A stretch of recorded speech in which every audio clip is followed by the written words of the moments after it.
Hey everyone, it's Philka here from Night Owl Films. Welcome, thanks for tuning in. I'm doing this podcast today because I've noticed on social media and in general, there's a very depressed state of mind. A lot of people are expressing a lot of anxiety, a lot of withdrawal, and the reason for it is they're struggling obviously to get noticed within the media, TV or film. It is one of the most complicated, dynamic industries I have ever come across. I've worked in customer services for quite a lot of my life, and it's nothing like people think it's going to be. And what I mean by that is, when you see a customer service job, you just apply for it. If you've got the skills, qualifications, experience, da da da da da, you apply for it. The employer looks at it. If you've got the key skills they want, if you've got the experience, if you know what you're doing, they'll bring you in, do you an interview. You either have the job or you don't. You either gel with the manager and the company or you don't. With media, it's 100 times what that can be. Do you get along with the person? Has this person got creative ideas? Has this person got attention to detail? Is this person reliable? Are there someone that you can go to and say, what's your input and thought on this? Can you give creative criticism? Can you give constructive criticism? Do you gel? Do you have personalities that blend? Do you like similar films? Do you like similar music? Do you get along? Could you spend a full 3 months with this person on a film set if you had the option to do it? Well, that's how media operates in a sense. You work with people that obviously you might get along with, you might not. But ultimately, an employer in media is looking for that. People call it the X factor. It's like a niche. It's that little thing that you think, you know what, this person is the person I'm looking for. Now, imagine that you apply for, let's say, just a quick number, 20 different retail jobs, and you get a reply back from, let's say, for argument's sake, 3. A person who wants to work in media might apply for 50 jobs a day and might hear back from about 5 in 2 weeks. And people probably thinking I'm exaggerating there. I'm not. I'm not in the slightest. And when you put it into that perspective, it's like, wow, there is so many people trying to break into the media. And one of the reasons that I learned it just doesn't happen the way people think it happens is because when I'm making a short horror film, I look for people who I want to work with, not just who can do the job, but their personality, their attitude, how they approach it, how they think, and how they learn and how they apply themselves. And when it's a project that's got passion in it, creativity, it comes from the heart, you've put a lot of effort into it, you don't just want to hand it to any Dick, Joe, Harry on the street. You wouldn't do that. When you've been handed work, you want to make sure you've got the right team doing it with you. And that's how media works, in a sense.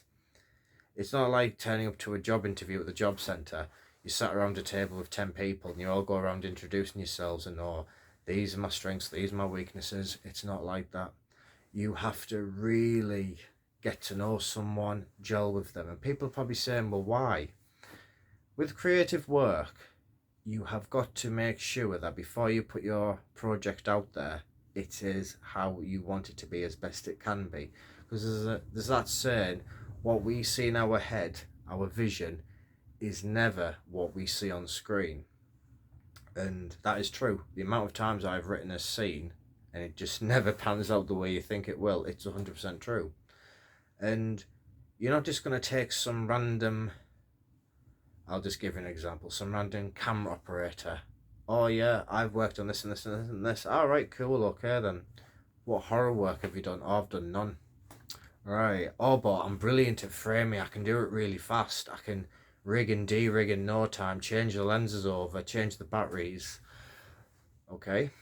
But you haven't got any horror experience. And I need an operator who understands horror, who understands the pace, the motion that we need to use to be able to apply on screen to add the dimension to the film that I can't bring to it, but the camera operator can.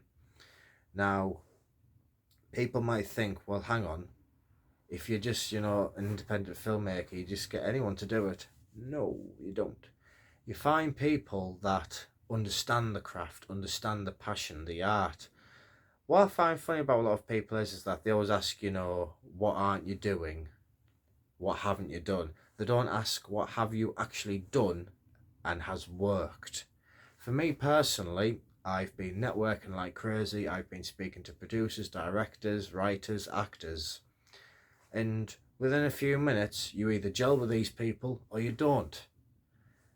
And it's not like in a shop where, oh, I don't like you, I'm going to go and tell my boss. And then the boss contacts HR, all right, we need a mediation meeting. None of that happens. In media, if you are not the right person for that job and word gets around very fast, you're gone before you even have a chance to breathe. Because there are so many people who would kill for the opportunity. It's beyond words. Perfect example I can give is The Devil Wears Prada with Meryl Streep and Anne Hathaway. That film is how it can be in real life. I know obviously it's a film, but the I can't remember his name. The guy constantly says to Anne Hathaway's character, you were in a job millions of girls would kill for, and that's true. And when you see that type of film, people think, oh, it's a bit far-fetched. That it's not. That's how it is.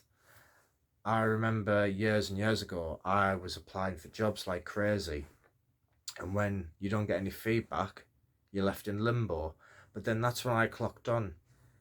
Maybe that job wasn't for me. Maybe something else was for me.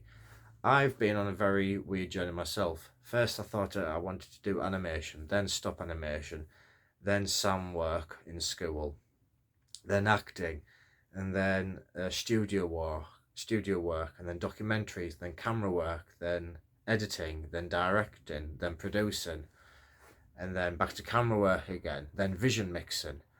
And eventually, after about 20 years, I finally figured it out that, you know what? I've tried all these nice little experiences. It's horror filmmaking that I want to do. And it's Mount Everest I'm reaching for here. That's what someone told me quite a while back. They said, it's Mount Everest you're reaching for. There are millions of people in the world. The internet is open to countless opportunities, but you have to configure your route to find the opportunity that will naturally, eventually come to you. And that's what I mean when I say there's so much anxiety people are talking about at the minute. No one's getting noticed, no one's getting spotted. Obviously, come towards this time of the year, things do quieten down, they dry up a bit. That doesn't mean, though, you can't stop looking for opportunities. I have had people message me and contact me, and I try and give them as best advice I can. And the best advice I can give to people right now is, your journey is unique to you. It will be a different path to what everyone else is on. You might have heard of a scheme, that's brilliant, but does it match every box that you have to tick of your journey? If the answer is no, apply for it still, you never know, but apply for it, leave it, forget about it. Apply and forget. For me personally, I'm just networking like crazy, writing horror films, trying to obviously keep afloat. And yeah, times are hard at the moment, but you know what? Surround yourself with positive people who are willing to listen, not those who knock you down. And eventually you will get somewhere. Thanks for listening, guys, and take it easy. Have a good one.